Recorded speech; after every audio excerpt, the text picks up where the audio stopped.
இதுதான் என்னோட soil mixer, பொட்டிங் mixer. ரைசஸ்க்கு வாங்கினேன் ஒரு 30 கேஜி, 30 கிலோ வாங்கினேன். 2 பெரிய முட்டையில் வாங்கிட்டு மாட்டு சாணம் இருக்குல்ல, தொழு உரம், அதையும் இதையும் மிக்ஸ் பண்ணி 8:1 ப்ரொபோர்ஷன், அதாவது இது 8 எடுத்தேன்னா அது 1, அந்த ப்ரொபோர்ஷனில் போட்டு ஃப்ரிட்ஜ் பாக்ஸில் போட்டு மூடி வச்சுட்டேன். ஒரு 2-3 மந்த்ஸாகவே இருக்குது. ஸோ அதை நல்லா மக்கிடுங்க. இந்த பாருங்கள், நல்லா தெரியுதா மக்கின ரைசஸ்க்கு. இந்த ரைசஸ்க்கில் வெறும் ரைசஸ்க்கும் தொழு உரமும் போட்டு மக்க வச்சுருவேன்.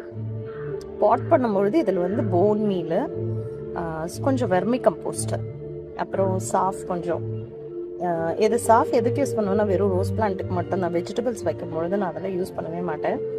ஸோ இது பார்த்தீங்கன்னா தெரியும் எவ்வளோ பொலன்னு பார்த்தீங்களா. நல்ல லூஸ் ஏரேட்டட் சாயிலாக இருந்தால் நல்லா வரும்னு சொல்கிறாங்க.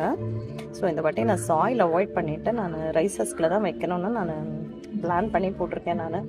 ஸோ இதுதான் என்னுடைய ரோஸ் பாட்டிங் மிக்ஸ் இந்த வருஷம். இது எவ்வளோ எனக்கு பாசிட்டிவ் ரிசல்ட் கொடுக்குதுன்னு பார்க்கலாம். பார்த்தீங்களோ, இது சொன்ன பார்த்தீங்களா, இதுதான் பாட் பண்ணியிருக்கேன்.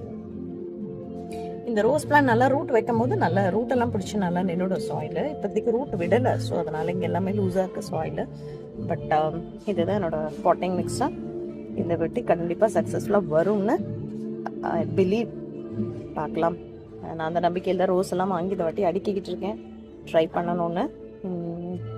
Okay, hoping the best. பார்க்கலாம்.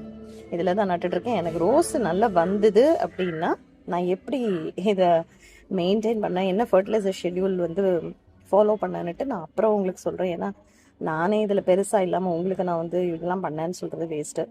So I want to be successful in this rose plant growing. அதுக்கப்புறமா உங்களோட ஷேர் பண்ணுறேன். அது வரைக்கும் உங்களுக்கு நான் பண்ணிகிட்ருக்க அப்டேட் மட்டும் காட்டுறேன் உங்களுக்கு.